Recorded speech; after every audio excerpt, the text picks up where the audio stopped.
So how did I end up here? Why am I in this wonderful suite, but in New York City with no home, traveling from city to city? What am I doing here? How did I end up here? Record scratch, freeze frame. How did I end up in this situation? Sorry, it's not funny. Okay. So I'm Kathy Tai. I was born in China. I grew up in Toronto since I was 4 years old, and I spent most of my adult life in Silicon Valley. I have been building biotech startups since I was legally able to sign papers, since I was 18 years old. Since then, I've actually started 3 companies spanning from genomics to digital health. Most recently, I got caught up on some drama, but also a very interesting story that is talked about internationally in the field of gene editing, and that actually got me in this position where I'm currently living out of a suitcase. I have no home right now, no office. I'm kind of just been living out of hotels for the last 2.5 months. And I'm here to share my story. I started my journey in science when I was really young. I would subway to the university lab in University of Toronto when I was in high school in a nearby suburban neighborhood in Mississauga.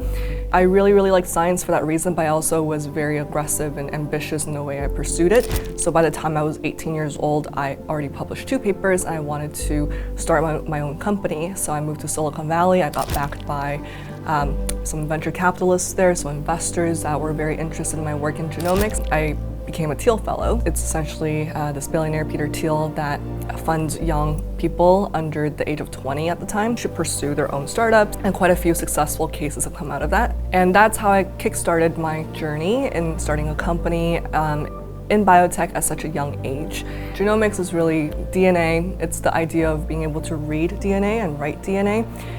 The way to look at it is, it's like the code of life. You can read it by sequencing it, and with that you can predict whether someone is going to be getting a disease. At the time I was working on a company that would help predict someone's likelihood of getting cancer with their genetic code. I was really excited about it. At the age of 18, I thought I was making a massive impact in my industry, and to an extent I was. I was on the Forbes 30 under 30 list. I was the youngest person to be on that list for healthcare at the age of 21. Before most people graduated college, I was already on the Forbes list. And at 21, 22 as well, I became the youngest partner at a venture capital firm that was managing over $100 million in assets. But where I was a little bit stuck was that once you read someone's DNA, you can't fix it. There's no way to actually say, hey, you have this BRCA1 mutation, and BRCA1 is this very prevalent gene for breast cancer detection. Angelina Jolie was one of those patients who decided to remove the breast altogether to prevent the chance of getting breast cancer. I was more interested in editing the DNA, so not being able to just read it and tell you what your chances of getting cancer was, but to rewrite it. And that means gene correction. On the topic of writing DNA, there are 2 types of ways to write DNA. There's CRISPR, or gene editing in general, for somatic cells, and there's gene editing for germline cells. Somatic cells are really anything that isn't reproductive related. It could be your skin cells, your eye cells, your liver cells, honestly anything. But the germline cells are specifically the egg, the sperm, and embryos. These are reproduction related cells. Now, all the funding towards the gene therapy space has gone towards somatic cell therapy. And that just means you're not correcting the genome at the embryo level, you're correcting it when someone is already born as an adult. And that field has received billions of dollars in funding over the last 7 or 8 years. There's some pretty big companies that have come out of it, but unfortunately it's been pretty disappointing in their clinical results. What has happened is when you have a genetic change that is made through the form of a therapy, the difficulty and the bottleneck comes from being able to deliver it to the right cells. The first time it was FDA approved and was successful was for sickle cell therapy. That cure, called Casgevy, costs $2 to $3 million per dose per patient. Who can afford that? Especially in the US, it's absurd that a technology that is supposed to be helping patients is actually going to just bankrupt them. I think gene therapies should be used in a way that can help people and not bankrupt them. I just felt like at the time science was really stagnating. I tried a lot of different angles in trying to change the industry to make it move faster for the benefit of patients, for the benefit of the general public who may have a high risk of getting disease. And I wanted to wait until the right opportunity for me to jump back in. I think this is the moment. So how did I end up here? Why am I in this wonderful suite, but in New York City with no home, 2 big suitcases. I was starting with 1 now. I have bought a lot of stuff, so I have 2 suitcases. And my dog, just traveling from city to city. So most of you probably remember this name, He Zhenghui. He was the controversial Chinese scientist that gene edited the human embryo for the first time ever and had it come to term and be birthed into real babies. In 2018, he announced that he did this for a pair of twins. It caused international media outrage. Lots of scientists and scientific communities alike across the world were extremely angry at the fact that he did it without transparency and only told the world after it had happened. And the fact that it was done with a technology that wasn't very mature at the time. So after a little bit, he went to prison for 3 years. Despite being born in China, I never actually visited much of China. I have maybe spent a couple weeks in my entire life in China after I moved out as a kid. And so I was always curious about what's happening in China, especially after what happened in 2018 with the gene-edited babies. I was curious, like, what else are they doing? Was this research supported? Like, what is the actual story? So I went to Beijing for that reason, to meet up with the scientist, and I wanted to learn more about his work as well as the work of other scientists in the space in China and the government's stance on this technology.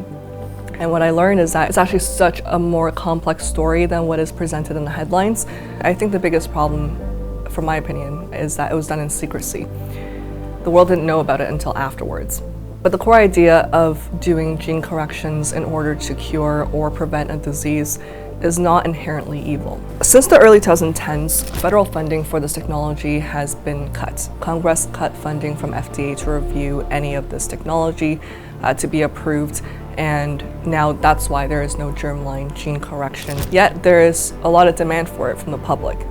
With something as powerful as this technology, if there is such a ban, what's going to happen is that it's going to drive scientists to do it underground with even less transparency and more secrecy than ever.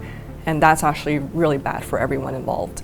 So the one question I couldn't shake off was, why are we not doing this the right way? So I took on that question myself and I decided to find answers for myself. The last couple of months have been probably the most unstable months of my life, but I have no regrets. I feel like I'm getting closer and closer to that, to being able to answer that question my way and being able to build something very meaningful towards it. I have been going from city to city looking for answers. I went from Toronto to New York to Boston to Portland and now back to New York. And I've been able to find some amazing scientists. I've spent years, if not decades, looking into the most ethical ways to work on this technology for the benefit of patients and humanity. I met Dr. Ariona Haisoli.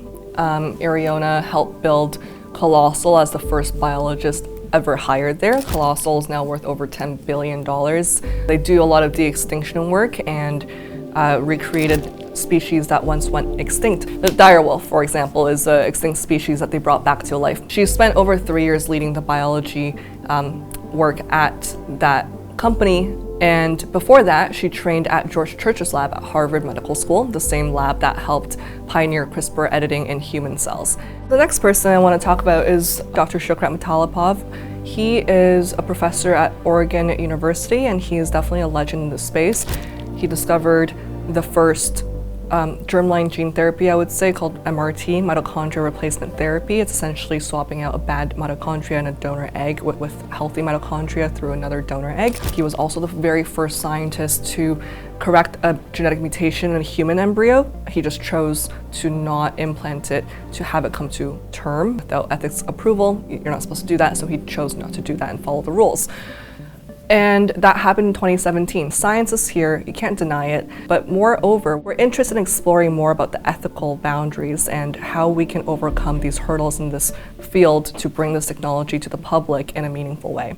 The organization that we collectively are now working on and the mission that we're working towards, it's called Manhattan Project. And the mission really comes down to doing it the right way, doing it through transparency, through sharing things with different stakeholders, whether it be ethics committees, regulators, the general public. We believe that this is the first step towards solving this problem. And right now, this is a stage of us being transparent with what we're about to do. We want to look at this technology with the approval of IRBs, which are essentially ethics committees and boards that will look at the way we do experimentation, our protocol, the resources and materials that we're using, and approve it before we do anything. For a lot of the work that touches human cells, that has to be in place before we even start the work.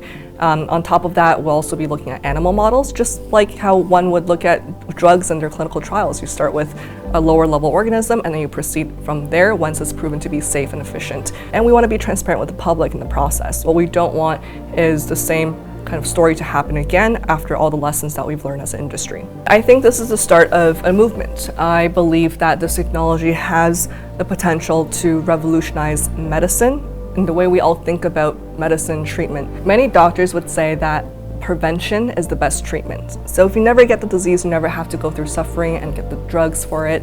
And we believe that this is the ultimate prevention, and it's definitely worth us exploring as a team of scientists and with the ethicists that we want to collaborate with.